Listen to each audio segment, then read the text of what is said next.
سورۃ البقرہ آیت نمبر 221 وَلَا تُنْكِحُوا الْمُشْرِكَاتِ حَتَّىٰ يُؤْمِنَّ، اور مشرک عورتوں سے نکاح نہ کرو جب تک کہ وہ ایمان نہ لے آئیں۔ وَلَا أَمَةٌ مُؤْمِنَةٌ خَيْرٌ مِّن مُّشْرِكَةٍ وَلَوْ أَعْجَبَتْكُمْ، اور مومن لونڈی مشرکہ عورت سے بہتر ہے اگرچہ تمہیں وہ اچھی لگتی ہوں، یعنی مشرکہ عورتیں اگرچہ تمہیں اچھی لگتی ہوں پھر بھی مومن لونڈی تمہارے لیے زیادہ بہتر ہے۔ وَلَا تُنْكِحُوا الْمُشْرِكِينَ حَتَّىٰ يُؤْمِنُوا،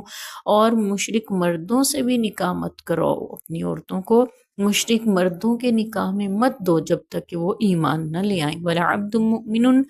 اور غلام مومن خیر من مشرک، مشرک مرد سے بہتر ہے۔ وَلَوْ أَعْجَبَكُمْ، اگرچہ تمہیں وہ بھلے ہی لگتے ہو۔ مشرک آزاد ہے، آزاد مرد ہے، وہ تمہیں اچھا ہی کیوں نہ لگتا ہو، اللہ کے ہاں اچھا نہیں ہے، اس لیے تم اپنی عورتوں کو ان کے نکاح میں نہیں دو گے، بلکہ اس کے نسبت کسی غلام کے نکاح میں دے دینا جو مومن ہو۔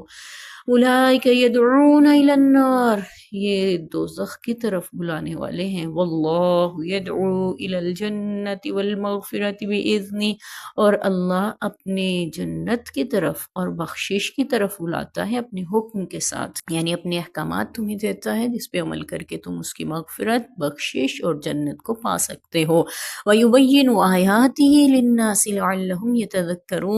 اور وہ یوں ہی اپنی آیات کھول کر بیان کرتا ہے لوگوں کے لیے تاکہ وہ نصیحت حاصل کریں۔ یہ صورت مبارکہ چونکہ مدنی ہے، اور مدنی صورتوں میں اللہ تبارک و تعالیٰ نے معاشرتی احکام کو بڑی تفصیل سے بیان فرمایا ہے۔ اس آیت مبارکہ میں بھی اللہ تبارک و تعالیٰ نے نکاح سے متعلق ایک بہت بڑا قاعدہ اور قانون مسلمانوں کو دیا، اور ان سے یہ فرمایا کہ کسی بھی مشرک عورت سے کوئی مرد نکاح نہ کرے، کوئی مومن مرد کسی مشرک عورت سے نکاح نہ کرے۔ اب یہاں پہ مشرک سے مراد کون ہیں؟ اس سے مراد بت پرست ہیں، ستارہ پرست، آتش پرست اور دہریے لوگ بھی اس میں شامل ہیں جو اللہ کو نہیں مانتے۔ ان کے لیے یہ حکم ہے کہ ان سے نکاح نہ کیا جائے، کیونکہ قرآن پاک میں ہی اللہ تبارک و تعالیٰ نے مومن مردوں کو اہل کتاب کی عورتوں سے نکاح کی اجازت دی ہے، جبکہ اہل کتاب کے شرک کو اللہ نے قرآن میں خود بیان فرمایا ہے۔ وقالت النصارى المسیح ابن اللہ وقالت الیہود عزیر ابن اللہ، عیسائیوں نے کہا اللہ کا بیٹا ہے مسیح ابن مریم، نعوذ باللہ، اور یہود نے کہا کہ عزیر علیہ السلام اللہ کے بیٹے ہیں، نعوذ باللہ۔ اتنا بڑا کھلا واضح شرک ہونے کے باوجود اللہ تبارک و تعالیٰ نے ان کو، اہل کتاب کو، مشرکوں سے ان کے احکام کے معاملے میں الگ رکھا ہے۔ ان کے ذبیحہ کو مسلمانوں کے لیے، ان کے کھانے کو مسلمانوں مومنوں کے لیے حلال رکھا ہے، ان کی خواتین سے نکاح کو جائز رکھا ہے، اور اس میں اللہ کی حکمتیں ہیں۔ اور یہ بھی ہے کہ قُلْ يَا أَهْلَ الْكِتَابِ تَعَالَوْا إِلَىٰ كَلِمَةٍ سَوَاءٍ بَيْنَنَا وَبَيْنَكُمْ أَلَّا نَعْبُدَ إِلَّا اللَّهَ وَلَا نُشْرِكَ بِهِ شَيْئًا، کہ اہل کتاب کو اس بات کی طرف بلایا جا سکتا ہے، آئیں اس بات پہ جو تم میں اور ہم میں مشترک ہے کہ ہم اللہ کے سوا کسی کی عبادت نہ کریں۔ اور اہل کتاب میں یہ عقیدہ توحید بنیادی طور پر موجود ہے۔ یہ باتیں بعد میں انہوں نے شامل کی کس نظریے کے تحت، یہ ایک الگ بحث ہے، لیکن اللہ نے اجازت دی یہاں پہ مشرکوں سے، اور مشرک مرد یعنی وہ مشرک عورتوں سے نکاح نہیں کر سکتے۔ مشرک عورتوں سے مراد غیر مسلم اور غیر اہل کتاب، یعنی بت پرست، ہم عام لفظوں میں کہہ سکتے ہیں بت پرست خواتین سے نکاح نہیں کیا جا سکتا جب تک کہ وہ ایمان نہ لیں، مسلمان نہ ہو جائیں، اسلام قبول نہ کر لیں۔ بعض کے نزدیک یہ ہے کہ اگر کوئی مومن عورت شرک کرے یا مومن مرد شرک کرے تو ان کا نکاح بھی ٹوٹ جاتا ہے، اور بعض کے نزدیک یہ ہے کہ مومن مسلمان ہوتے ہوئے اگر وہ شرک کا ارتکاب کریں تو وہ ان سے بھی نکاح نہ کیا جائے۔ احتیاط اگرچہ اسی میں ہے، لیکن ان کو بھی کیونکہ اللہ اور اس کے رسول کو مانتے ہیں، کتاب کو مانتے ہیں، تو اہل کتاب کی طرح ان سے بھی نکاح نہیں ٹوٹے گا اور ان سے بھی نکاح حرام نہیں ہوگا، بلکہ یہاں پہ جو حرمت کا حکم ہے نکاح کا جن خواتین سے، وہ ہے مشرک عورتوں سے، یعنی بت پرست سے، ستارہ پرست ہوں، آتش پرست ہوں، جو بھی اللہ کے علاوہ کسی اور کی پرستش کرنے والے ہوں۔ اور ساتھ ہی اللہ نے ذکر کیا کہ مومنہ عورت لونڈی ہی کیوں نہ ہو، لونڈی ہے، آزاد عورت نہیں ہے، غلام ہے عورت اور لونڈی ہے، اس سے نکاح کرنا بہتر ہے بجائے مشرکہ کے، اگرچہ وہ مشرکہ عورت تمہیں اچھی ہی کیوں نہ لگتی ہوں، بھلی کیوں نہ لگتی ہوں۔ اور پھر ساتھ ہی اللہ نے حکم دیا کہ تم اپنی عورتوں کا بھی نکاح نہیں کرو گے کسی مشرک مرد سے جب تک کہ وہ ایمان نہ لے آئے۔ یہاں ایک باریک نقطہ ہمیں سمجھ میں آیا، وہ یہ کہ جب عورتوں سے نکاح کا حکم تھا تو اللہ نے فرمایا کہ تم نکاح نہ کرنا مشرک عورتوں سے جب تک کہ مومن نہ ہو جائے، اور جب مردوں سے نکاح کا حکم ہوا مشرک تو اللہ نے فرمایا تم اپنی عورتوں کا مشرک مردوں سے نکاح نہ کرنا۔ اپنی عورتوں سے مراد اپنی بیٹیاں، اپنی بہنیں، اپنی خالائیں، اپنی پھوپھیاں، اپنی رشتہ دار، یعنی اپنی مومن عورتیں جو ہیں ان کا نکاح مشرک مردوں سے نہ کرنا۔ تو اس سے یہ پتہ چلا کہ مومن عورت کا نکاح اس کی ولی کی اجازت کے ساتھ مشروط ہے، اور اللہ نے یہ حق ولیوں کو دیا ہے کہ وہ اپنی عورتوں کا، اپنی بیٹیوں بہنوں کا نکاح کریں، اور اللہ نے مردوں کو یہاں پہ عورتوں کے لیے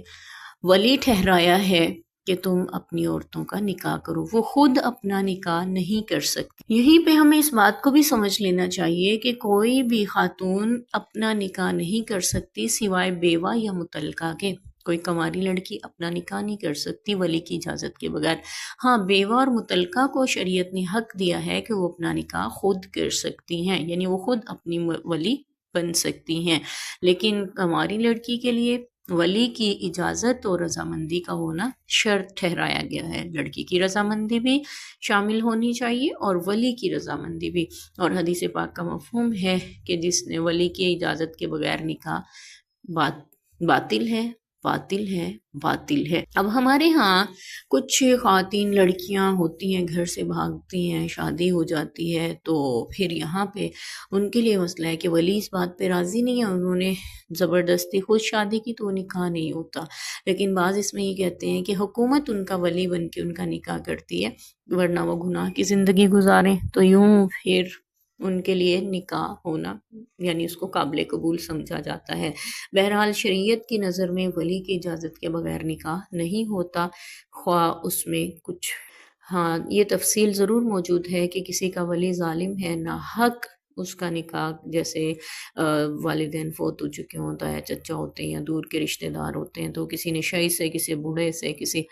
ایسے شخص سے شادی کر دینا چاہتے ہیں تاکہ جائیداد نہ دینی پڑے، یا ایسے لالچ میں کہ انہیں پیسہ بہت مل رہا ہے اس کے بدلے میں، تو وہ ظلمن نکاح کر رہے ہیں، تب حکومت ولی بن کر ایسی خاتون، ایسی لڑکی کا نکاح خود کر سکتی ہے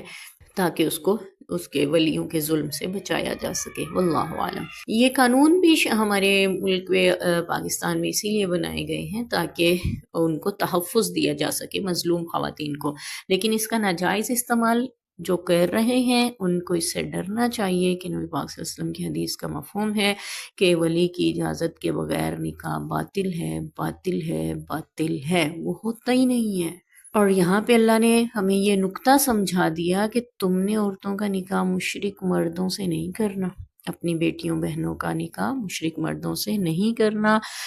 جب تک کہ وہ ایمان نہ لے آئیں۔ ہاں ایمان لے آئیں پھر تو مومن ہو گئے، پھر نکاح کر سکتے ہیں ان سے، اور غلام مومن مرد مشرک آزاد مرد سے بہتر ہے، اگرچہ وہ آزاد مرد تمہیں کتنا ہی اچھا کیوں نہ لگتا ہو، آزاد مشرک مرد اچھا لگ رہا ہے، اس سے نکاح نہیں کرنا، اس سے بہتر ہے تم اپنی بیٹی کا نکاح کسی غلام مرد سے کر دو جو مومن ہو۔ یہ جو ہے نا مشرک، اولئک یدعون الی النار، یہ آگ کی طرف بلاتے ہیں تمہیں، اور اللہ تمہیں جنت اور مغفرت کی طرف بلاتا ہے اپنے حکم کے ساتھ، یعنی اللہ کے احکامات پہ عمل کرو گے تو بخشش و رحمت اور مغفرت اور اللہ کی جنت پالو گے۔ اللہ اپنے احکامات کے ساتھ تمہیں جنت کی طرف بلا رہے ہیں۔ ایسے ہی اللہ کھول کر اپنی آیتیں بیان کرتے ہیں تاکہ تم نصیحت حاصل کرو۔ اللہ نے کتنے کھول کر احکام بیان کیے ہیں، اللہ کرے ہم ان سے نصیحت حاصل کر سکیں۔ اور کیا چوں کھول کے بیان کرتے ہیں اللہ تعالیٰ اپنی آیتیں تاکہ تم نصیحت حاصل کر سکو۔ اللہ کرے ہم نصیحت حاصل کر سکیں، ہم عبرت حاصل کر سکیں، ہم ان احکامات کو تفصیل سے سمجھ سکیں